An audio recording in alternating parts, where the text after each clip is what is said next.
We experience a warm and sunny atmosphere across the country, and we now take a look at the satellite picture indicating the presence of convective clouds over the central and the southern part of the continent. Over the Sahel and the north, it indicates stable and dry conditions.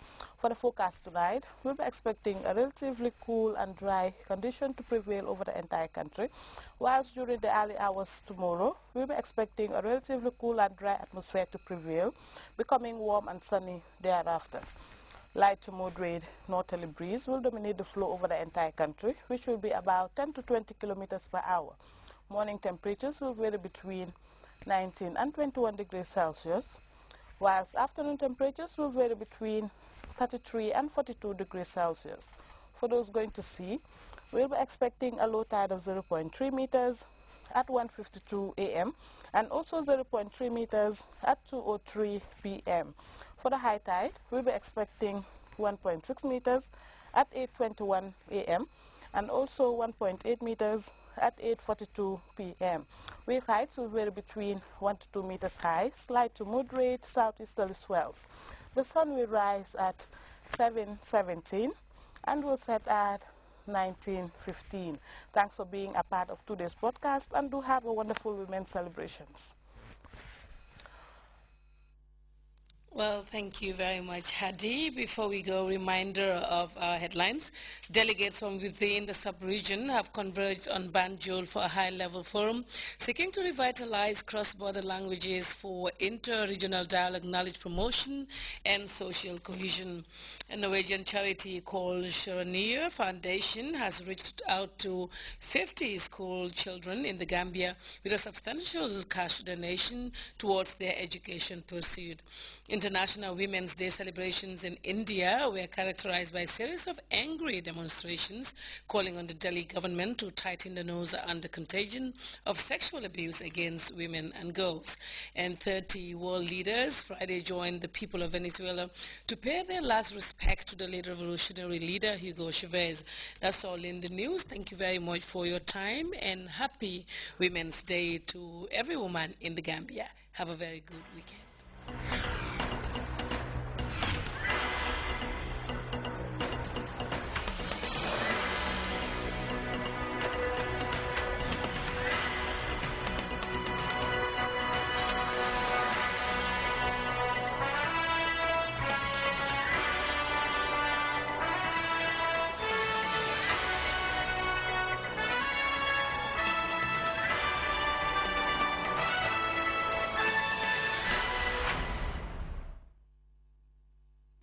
Greetings from the Gambia, and welcome to the Gambia Radio and Television Services. And of course, this is a panel which is courtesy of the Minister of Agriculture, and to be much more specific, the Department of Livestock, or should I say Veterinary Services, to be much more specific.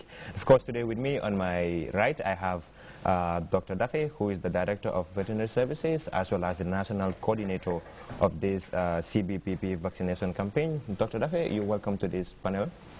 Thank you very much, Thank you very much. And of course, on my left, I have Mr. Amadou Diallo, who works at the Veterinary Services Department under the Ministry of Agriculture. Mr. Diallo, you're also welcome to this panel. Thank you. To set the ball rolling, Dr. Dafe, recently we've seen that the Gambia declared a state of emergency, especially when it comes to the CBPP outbreak, which is an infection affecting the cattle. Perhaps you'd just like to give us a brief synopsis as to what exactly this whole CBPP outbreak is all about. Thank you very much, Abdullah. Contagious bovine pulmonary pneumonia, also called CBPP acronym, is one of the most important infectious diseases in cattle in sub-Saharan Africa. This disease kills more cattle than any other disease in cattle. So it is a major transboundary disease in cattle. As far as the Gambia is concerned, the last reported case of CBPP in this country was in 1971. So that was a very long time ago. So the cattle in this country are really very susceptible to this disease, because it's already a disease that they don't know. So in August of 2012, we had an outbreak of CBPP. In the Gambia? In the Since Gambia. 1971? Since 1971. After 41 years of absence of the disease re-emerged in the country in August of 2012.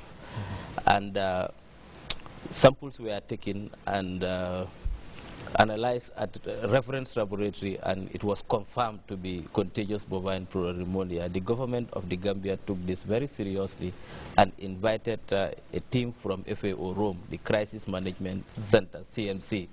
So upon the recommendation of that team, measures were taken immediately to halt the outbreak. And because of the magnitude of the outbreak and the potential it can have, the devastating potential on the cattle population, a national animal health emergency was declared by the government of the Gambia. This measure is actually aimed at sensitizing the community and also getting all our partners involved, our development partners, in order to complement the ongoing efforts of the government in the control of the disease. Okay. So basically, as a result of those measures, FAO came in as our major partner. Also, USAID was also working closely with us. And with the help of FAO, there was an emergency TCP developed for the control of this disease. Okay. This was developed in a record time, because such TCPs usually take more than 6 months to develop. But for the Gambia, it was developed within 1 to 2 months. Wow. Yeah, and then the maximum for those type of TCPs is $500,000 US, and the Gambia got close to that ceiling. So that shows a real commitment from the side of our partners, in particular FAO.